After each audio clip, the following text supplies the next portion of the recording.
বাংলাদেশে বিনিয়োগের জন্য বিদেশি প্রতিষ্ঠানগুলোর প্রতি আহ্বান জানিয়েছেন প্রধান উপদেষ্টা ডক্টর মোহাম্মদ ইউনূস। তিনি বলেন, বিনিয়োগের জন্য বাংলাদেশ এখন সবার জন্য উন্মুক্ত, বাড়তি খরচ ছাড়াই করা যাবে ব্যবসা। বুধবার রাজধানীর হোটেল ইন্টারকন্টিনেন্টালে আয়োজিত ইনভেস্টমেন্ট সামিটে অংশ নিয়ে কথা বলেন ডক্টর মোহাম্মদ ইউনূস। এ সময় বিদেশি বিনিয়োগ আকৃষ্ট করতে নেওয়া পদক্ষেপের কথা তুলে ধরেন প্রধান উপদেষ্টা। এর আগে বিনিয়োগে অবদান রাখার জন্য 4 ক্যাটাগরিতে ওয়ালটন, বিকাশ, স্কয়ার ফার্মাসিউটিক্যালস ও ফেব্রিক্স এই 4 প্রতিষ্ঠানকে পুরস্কার তুলে দেন প্রধান উপদেষ্টা।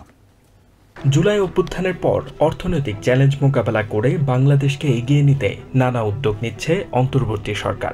বিদেশি বিনিয়োগকারীদের আকৃষ্ট করতে ঢাকায় শুরু হয়েছে 4 দিনব্যাপী বাংলাদেশ ইনভেস্টমেন্ট সামিট। বিভিন্ন কর্মসূচি ঘেরা আয়োজনের তৃতীয় দিন বুধবার সকালে হোটেল ইন্টারকন্টিনেন্টালে সামিটের উদ্বোধনী অনুষ্ঠানে যোগ দেন প্রধান উপদেষ্টা। এ সময় মুক্তিযুদ্ধ, স্বাধীনতা পরবর্তী দুর্ভিক্ষের কথা স্মরণ করে আবেগ আপ্লুত হয়ে পড়েন ডক্টর মোহাম্মদ ইউনূস।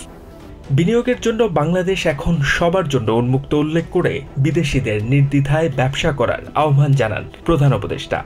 তরুণদের চাকরি প্রার্থী না হয়ে উদ্যোক্তা হওয়ার আহ্বান জানিয়ে ডক্টর ইউনূস বলেন, তথ্য প্রযুক্তি ও উদ্বোধনী চিন্তার মাধ্যমে বাংলাদেশকে এগিয়ে নিয়ে যাবে তরুণ প্রজন্ম। বাংলাদেশে বিনিয়োগে অসামান্য অবদান রাখায় কোরিয়ান কিহাং সাংকে সম্মানসূচক নাগরিকত্ব তুলে দেন প্রধান উপদেষ্টা। কোরিয়ান এক্সপোর্ট প্রসেসিং জোনকে দেয়া হয় বিশেষ সম্মাননা। আর ব্যবসায় অসামান্য অবদানের জন্য 4 ক্যাটাগরিতে দেশের 4টি প্রতিষ্ঠান ওয়ালটন, বিকাশ, স্কয়ার ফার্মাসিউটিক্যালস ও ফেব্রিক্সকে দেয়া হয় excellency investment award. HM. Ataullah, TVN 24 news desk. New York থেকে সম্প্রচারিত TVN 24 টেলিভিশন বিশ্বজুড়ে বাঙালির কণ্ঠস্বর।